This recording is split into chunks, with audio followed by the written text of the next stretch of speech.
Hello and welcome back to my channel. So today we are looking at the Moto2 rookies for 2022. There are actually a considerable number, a bit like with Moto3, so we're just going to crack on and get straight to it. So first up we have American Racing. So American Racing is replacing the outgoing Marcos Ramirez with Sean Dillon Kelly. You may already recognise Sean from the past. He did actually replace Iker Lecuona in Valencia 2019 when Lecuona got the call to go up into MotoGP. He didn't actually finish that race. He ended up, I think, retiring from it, if I remember rightly. But in the meantime, Sean has been over in the US competing in Moto America Supersport.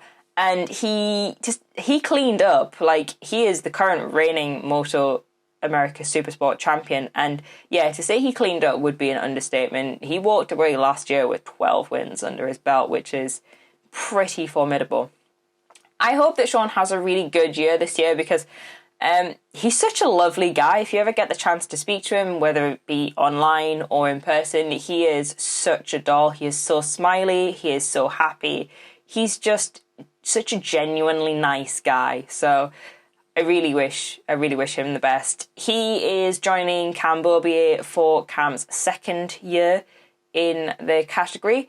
I hope the best. I hope the best for them because they both are very lovely guys, and I do look forward to seeing how they progress through the year.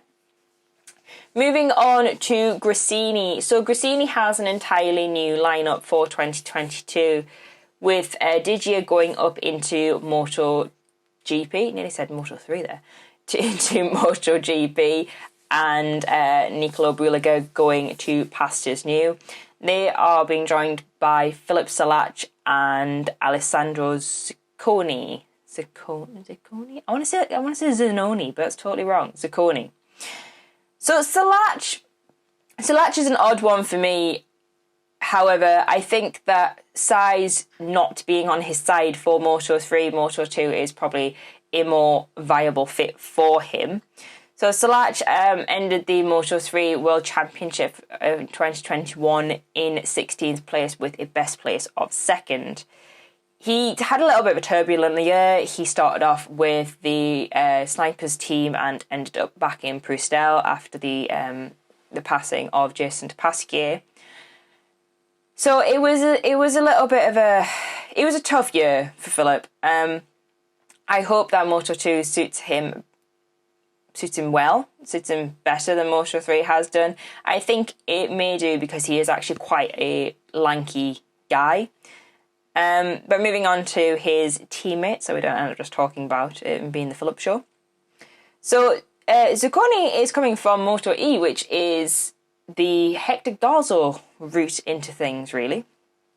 So Zacconi was 5th in the Moto E World Championship with 1 win and 2 seconds. And I did watch quite a lot of Moto E, but you know when there's like 4 series going on in a singular weekend and your brain just goes, yeah, that's what mine did. So I can't say that I particularly remember him, which sometimes is a bit better for me because I don't like to look back on their performances. For the majority of people, I don't like to look back on their performances from other series and be like, God, they're going to be amazing in this. And then they get to it and you're just like, okay, I overhyped you. So, I look forward to seeing how Zacconi adapts to a Moto2 machine.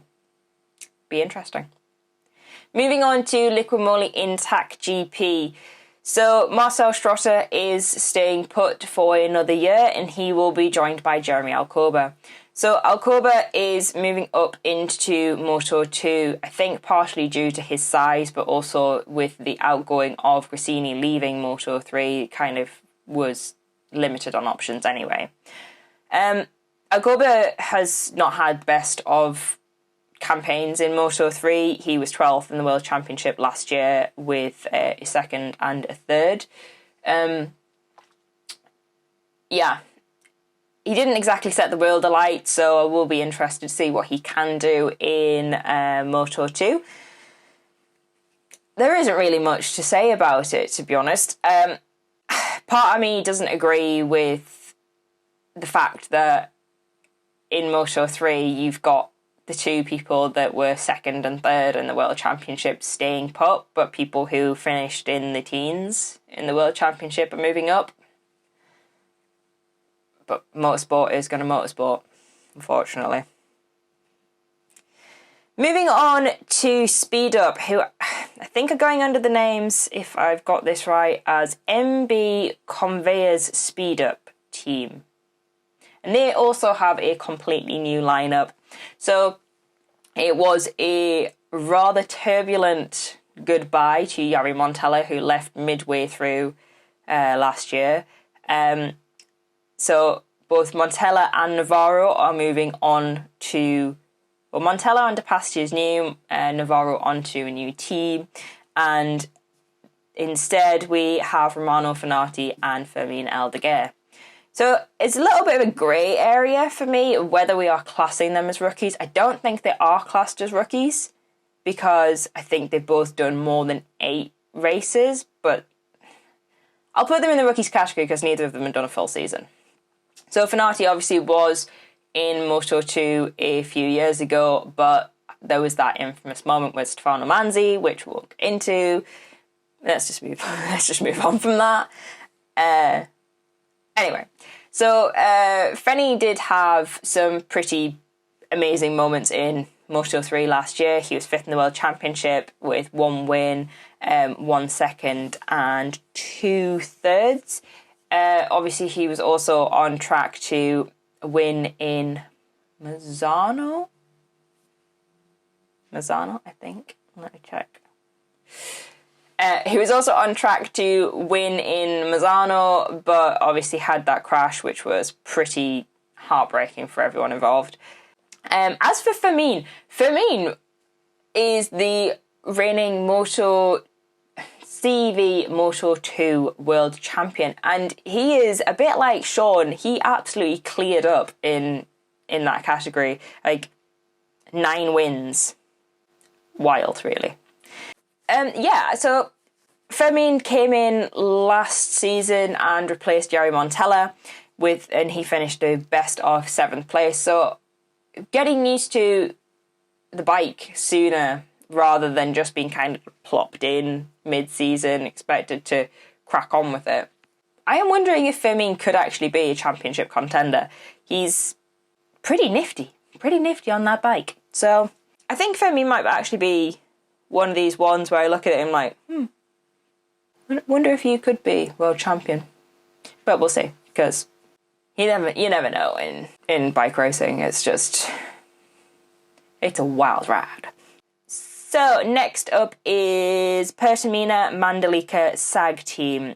So replacing the retiring Tom Luthi is Gabrielle Rodrigo, and Rodrigo is another one of the ones that I look at and think, not 100% sure I agree with you being here, but whatever, we see, we move.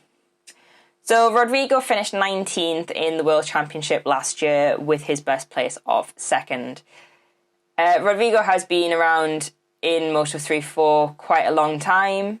There's not much that I can really say. He's had a lot of up and downs. He's had a lot of injuries. He has had some of the most spectacular solo crashes that I have ever seen. I mean, geez, he's sent himself to the moon so many times. I eagerly await what he can do this year, but I don't know, guys. I don't know what you think of it and think of the whole process of who should move up, who should go where, and I'm not a fan of the structure of people being that far down in the World Championship, moving up to the next category, and others having to stay where they are because they can't afford it more than anything. But Rodrigo is joined by Bo Snyder, who is staying put with the team for another year, and we will move on to nicer things to talk about, like Pedro Acosta, because who doesn't like to talk about Pedro Acosta? Dennis Foggio, that's who. Anyway, so Red Bull, KCM, IO obviously are having a completely new lineup because both Remy and Raul have gone up into MotoGP. So they are joined by Pedro Acosta, obviously reigning Moto3 world champion with 6 wins under his belt. Quite possibly one of the most phenomenal rookies that I've ever seen in my lifetime, which is quite long, really. Nearly 30 years. People are going to hate me for that comment. Yeah, so Pedro Acosta is quite possibly one of the most incredible rookies that has been on 2 wheels. He is also going to be joined by Augusto Fernandez, who is moving on from the Mark VDS team and into the Red Bull unit. Red Bull KTM IO unit, to give it its full name. So next up is another interesting one. RW Racing, who are replacing Hafiz Cyrene with Zonta van der Goober. Love the name. Never gonna get sick of saying that name. It's so good, so fantastic. So Van der Goober is moving up from CEV Moto3, where he finished in 17th in the World Championship with a best of 7th place. I'm not 100% sure about him bypassing Moto3. I think he should have gone into Moto3. However, he is quite a tall guy. Like, compared to a lot of them, like I know, like motorsports and bike racing especially is not a tall person sport, really, is it? Like, look at them. Danny Pedrosa is the same height as me, and I think I'm 5'3", 5'2.5" maybe, and we're about the same height. But like, the majority of them are quite small guys, so I would have preferred him to have gone into Moto3 because he's very young, and I think that he would have done better there. But in the same way that others have struggled in the past, like Nicolo Bulega, they grow out of those bikes so quickly. So I'm going to go slightly back on don't think people that finish that far down in the championship should move up. I think when your height is actually hindering you to a point, then there has to be an exception made. However, dubious about the power on that bike and how young he is. I hope that he's safe and he doesn't end up really injuring himself. But he will be joined, sliding off my chair, he will be joined by Barry Baltus for his 2nd season in Moto2. And I hope Barry has a better year. He had a bit of an anonymous year. But yeah, I hope he has a better year. So next up is the next 2 teams I am going to get really confused by, and I can guarantee the commentators will too. So we have the Mooney VR46 team. And after that, we have the VR46 Mastercam team. You know, say VR46, and it could literally be any of 4 riders. But let's start with the Mooney VR46. With Marco Bezzecchi moving up into MotoGP, Celestino Vietti, whose name I continuously butcher. I am very sorry, Cele. Please forgive me. I do really like you. I just can't say tease. So Vietti is joined by Nicolo Antonelli. Antonelli's been really due some good fortune. He is so plagued by injury. And I'm quite glad that he finished. He finished 6th in the World Championship last year with 2nd and 2/3. So I'm glad that he's getting a shot at Moto2 before he ends up aging out. He does deserve it. He's had some shocking luck, really, when it comes to injury. He is one that is prone to recurring injuries. I hope that his luck turns around a bit this year and he has less injuries and a bit more luck and manages to just generally stay away from those that tend to wipe out the others, which does seem to be sometimes his issue. He gets caught up in these incidents. So the last of the rookies and the new teams is the VR46 Mastercamp.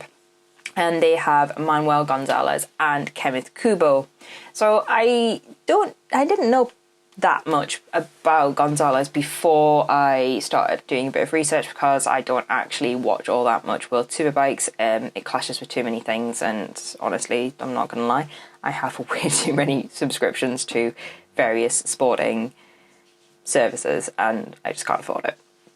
But Looking at what he has done for the last couple of years, so he holds the record of the youngest World Supersport 300 title winner when he won it a few years ago. I think it was 2019, but I could be wrong there. So he has actually had a decent few years in the World Supersport. He finished third in it last year with 2 wins. So it'll be interesting to see if he can move those skills that he has learned whilst being there over into Moto2.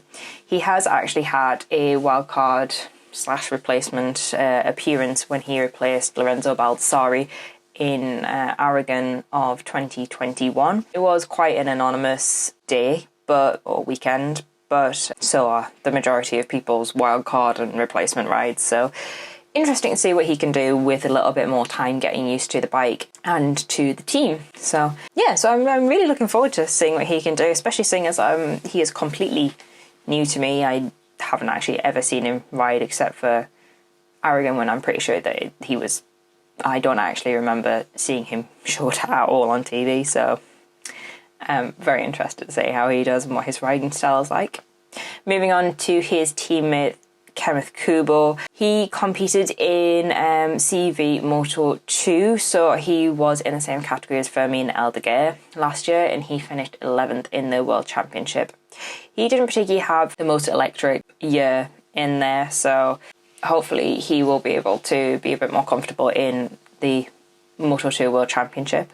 He has had a wildcard appearance in Catalonia last year where he finished 26th. So once again, a bit like Gonzalez, hopefully once he gets more comfortable with the team and more comfortable with the bike and the championship, then he may actually be able to find his feet and to do some pretty spectacular things. So I'm looking forward to seeing both what they can do and what the team can bring into the championship, and it'll be interesting, if not slightly confusing, with 2 VR46s knocking around. Moving on to team changes, there has been quite a little collection of team changes. Thankfully not as many as Moto3, but Moto3 doesn't do things by halves, let's face it. So first up we have Elf Mark VDS. So with Augusto Fernandez moving into Red Bull KTM IO, they obviously had a little spot move opened up, and Tony Arbolino will be joining Sam Lowes for the 2022 season. Hopefully he will be more suited to being in the Mark VDS outfit than he has been in the Liquid Moly one. Arbolino could actually, if he finds his feet with them, could actually be pretty fierce. Could be once he gets settled with a team and it's a good team that he gels with and whatnot, he could be on for a title. We'll wait and see how he adapts to the bike and the team. Next up is Gasgas Aspar. So with Aaron Canet moving off into a new team, Jake Dixon is rejoining the Aspar outfit. So Jake was with them in 2019. Yes, 2019, when his rookie year, where he had Xavi Cardelus for a teammate. So he will be going back to the Aspar team for 2022, which I think is actually going to be really, really cool because they're a great team. They're a fantastic team full of fantastic people. And Jake is an awesome guy. Absolutely mad as box of frogs, but absolutely awesome. So that should be a pretty good match again. And Jake's improved year on year that he's been here. Obviously now that the Petronas team are no longer a part of MotoGP at all, it's good that he's been able to go back to them. So next up is MV Augusta Forward Racing. With Baldassari going off into pastures new in World Superbikes, they have enlisted Marcos Ramirez. So Ramirez is obviously moving on from American racing and joining Simone Corsi in the Forward Racing outfit. I do hope that they are able to find their feet a bit more, find something this year. That moment where Corsi had a mechanical from pole position was just heartbreaking. I don't know how you guys feel about it, but I just watched it and was like, oh, my heart. But hopefully this year will be a bit less traumatic, chaotic, whatever. Hopefully it will be a bit more positive this year than it has been the last few. And Marcos and Simone can both get the results that they deserve. Last up for changes is Flexbox HP40. So they also have a completely new lineup. So both Hector Garzo and Stefano Manzi have left the team, and they have been replaced with Aaron Canet and Jorge Navarro. So Canet is obviously moving over from the Aspar team, and Jorge Navarro is coming in from Speed Up. Canet had a pretty decent year last year. It was pretty incredible to see actually what Canet could do on that bike, because compared to Albert Arenas, I think it was a bit more of a stark contrast in the pair that Albert was struggling in his rookie year, which obviously a majority of them do, like Raul being the exception to that Moto2 rule. But yeah, Aaron was phenomenal, and I hope that he can take that over into the Flexbox team. As for Jorge Navarro, it's been a very up and down few years, and last season very up and down with injuries, because Navarro is another one that is completely prone to injuries. I hope that he's fully fit, to be honest. I really hope that he's fully fit going into Qatar and this season, and he's not going to be another one that's plagued by constant niggles and issues, breaks, whatever. I just hope for the best, because I always feel like when you never actually get to see the best of someone when they're just constantly plagued by stupid injuries and problems like that.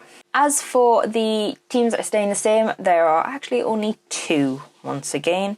So Idemitsu Honda Team Asia is keeping both Sonkiat Chantra and Ayagura. Ayagura is high on my list for championship contenders this year. I would be amazed if he isn't like fighting for victories this year. I'm probably going to regret that statement, aren't I? I am the eternal jinx. And finally, we have a Tal Trans who are sticking with Joe Roberts and Lorenzo Della Porta. Della Porta, another one that is plagued by injuries, and Joe Roberts actually. A quick side note, I actually saw Joe in Valencia after he had been ruled out, and like the plate in his shoulder, it wasn't the one. It was disgusting. It didn't even look like he could move his arm, bless him. So hopefully, fingers crossed that they both have a good start to the season, and it's not going to be a case of damage limitation because someone gets hurt, or who knows. I hope for the best. So anyway, that is all for Moto2. I'm actually really looking forward to seeing Moto2 this year. I don't really have a favourite in it, whereas like last year I had Raul and Marco. I'm going into this year without an actual favourite, so I'm just looking forward to seeing how each of them do and the progression in various riders. So anyway, that is all for now. If you are enjoying my videos, don't forget to give me a thumbs up and subscribe down below, and if you have any